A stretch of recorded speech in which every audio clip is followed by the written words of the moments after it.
Good day, sir. My name is Ray Victor C. Garan Jr., BS Criminology, Cream 4. So, my topic is all about 7 categories of drugs. So,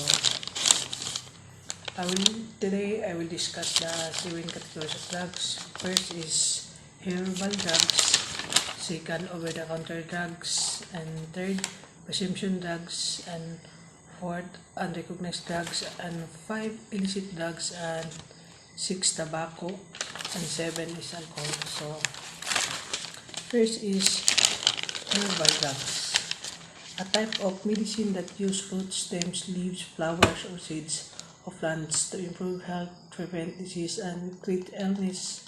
The art of practice of using herbs and herbal preparation to maintain health and to prevent, alleviate of cure disease. Herbal drugs are plant substances that have drug effects whose use is not regulated by law. So, herbal medicines will have an effect on the body and can be potentially harmful if not used correctly. So, this should be used with the same care and respect conventional medicine. And second is over-the-counter drugs. Over-the-counter medicine is also known as OTC or non-prescription medicine. All these terms refer to medicine that you can buy without prescription. They are safe and effective when you follow the direction on the label and as directly by your health care profession. These drugs are also known as a proprietary drugs. So popular example include pain relievers like acetaminophen and ibuprofen. Cold suppressants such as dextromethorphan and antihistamines like loratadine.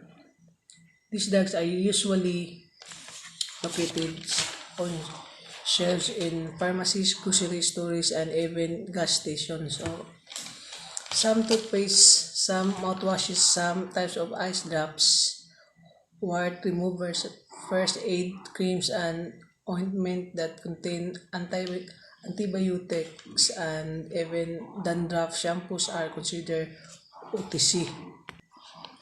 Third is prescription drugs.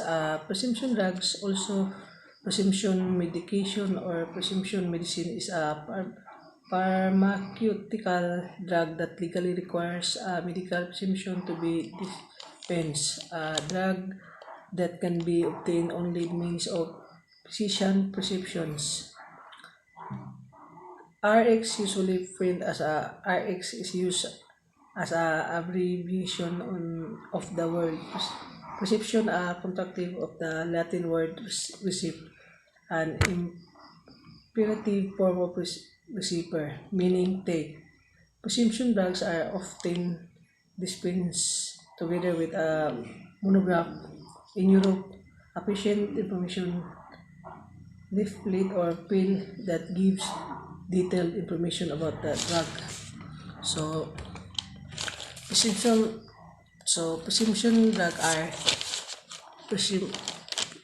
prescribed by a doctor, both at a pharmacy, prescribed for intended to be used by one person, regulated by FDA through the new drug application DNA process. This is the former step a drug sponsor take to us the FDA consider approving a new drug.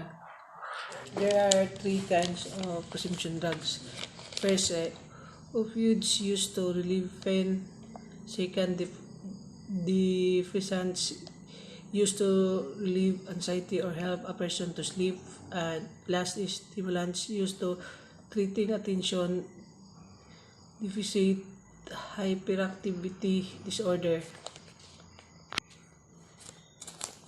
Fourth, unrecognized drugs. Unrecognized drugs are commercial products that have psychoactive drug effects but are not usually considered drugs. These substances are not generally regulated by law except insofar as a standard of sanitation or purity are required. RAY or Ray 1978 has called this the non-drugs drugs. Coffee, tea, cola drinks, and cocoa are examples. Many gloss solvents and spray propellants can also be regarded as unrecognized drugs.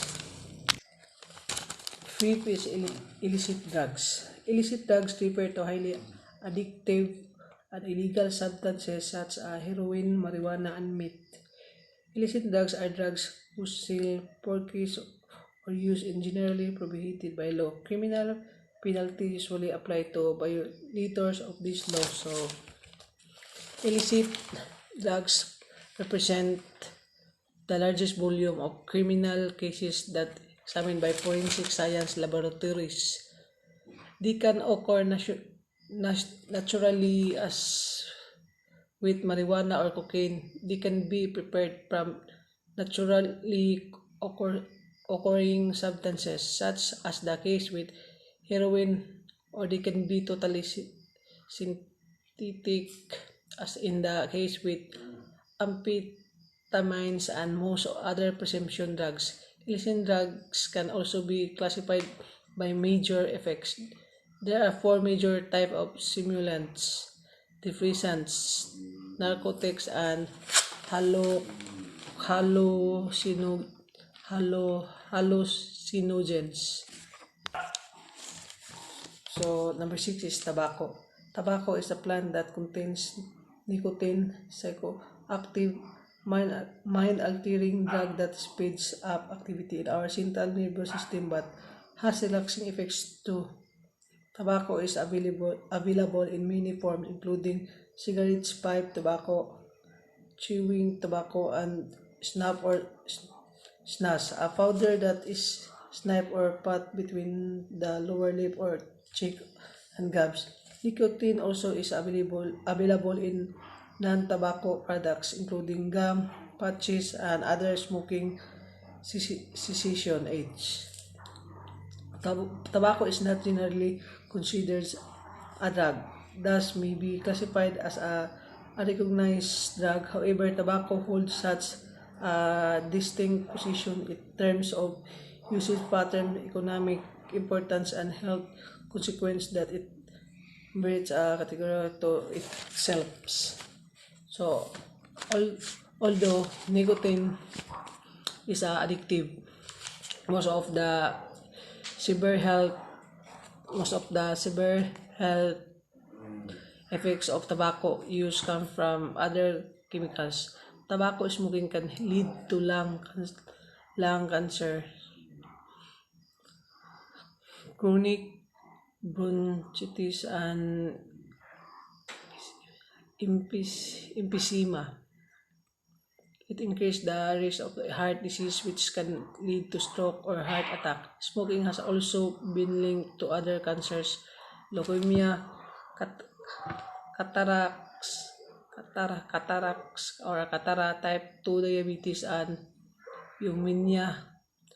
All of these risks apply to use of any smoke product, including hookah, tobacco, smokeless tobacco, increase the risk of cancer, especially mouth cancer. Last, alcohol. Colorless, volatile, flammable liquid that is produced by natural fermentation of sugars, and is the intoxicating constituent of wine, beer, spirits, and other drinks, and is also used as an industrial solvent as a fuel. The definition of alcohol: liquor that contains ethanol and has the potential to intoxicate drinkers, and it can be born as fuel. Although alcohol may be included in the unrecognized drug, alcohol in forms such as beer, wine, and Distilled liquor is one of the most widely used drugs in our society. It is regarded by many experts and the most commonly abused drug in our society. So alcohol is class as a sedative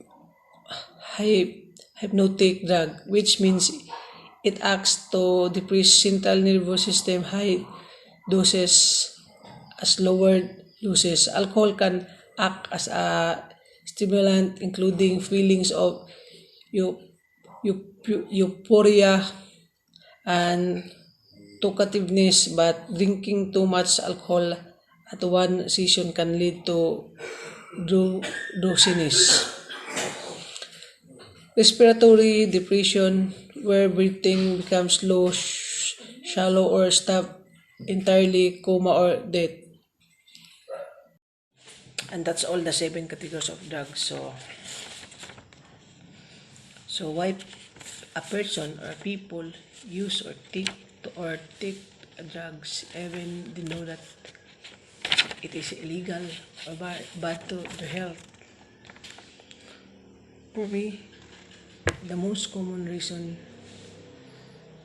is our poverty,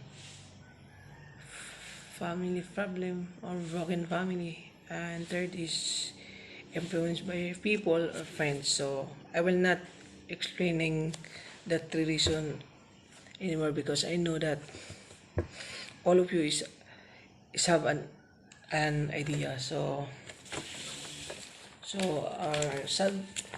our subject title is Vice and Drug Education and Control. So when we see vice as any immoral conduct or habit that indulgence or of which lead to depravity, weakness, or corruption.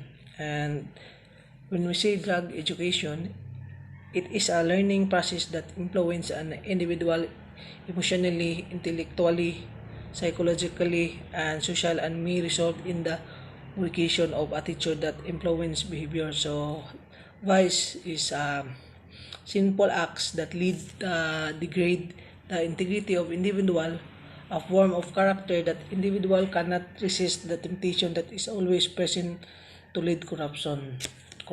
So the drug education is a stage by stage process led to educate person or individual feelings, emotion, knowledge, and skills, including brain functional and interaction with other individual that may lead to changes the attitude that influence behavior or characteristic. So that's the importance of study of vice. First is it is important because its evil effects are more disastrous morally and physically than of other crimes. And two, it is important because vice affects the daily lives of many people. Three, it is important because its existence causes to serious problem in law enforcement. Fourth, it is important because commercial vice disrupts the social makeup of the community. And my other topic is drinking alcohol. So drinking alcohol is not bad, but if you habit this, that is bad because it can affects your health, and there is some effect to your body if you drink too much alcohol. Here, here's how alcohol can affect your body. Brain alcohol interferes with the brain's communication pathways and can affect the way the brain looks and works. This disruption and change mood and behavior and make it harder to think clearly and move with coordination. So alcohol. Alcoholic drink is a drink that contains ethanol, a type of alcohol produced by fermentation of grains, fruits, or other sources of sugar that acts as a drug. The Consumption of alcohol plays important social role in many cultures. Many countries all over the world have tried to prohibition ban with little success to control its consumption because of its devastating effects of human life. And other is, how does alcohol affect the body? So 30 seconds after your first sip, alcohol rushes into your brain. It slows down the chemical and pathways that your brain cells use to send message. That alters your mood, slow your reflexes, and throw up your balance.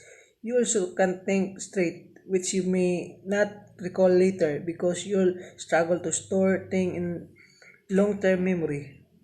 Alcohol is a depressant, which means it slow down to function of the central nervous system. So that's why we should drink alcohol properly, and because if you over drink alcohol, you can commit crime because you're out of your mind if you over drink. So doing responsibility. So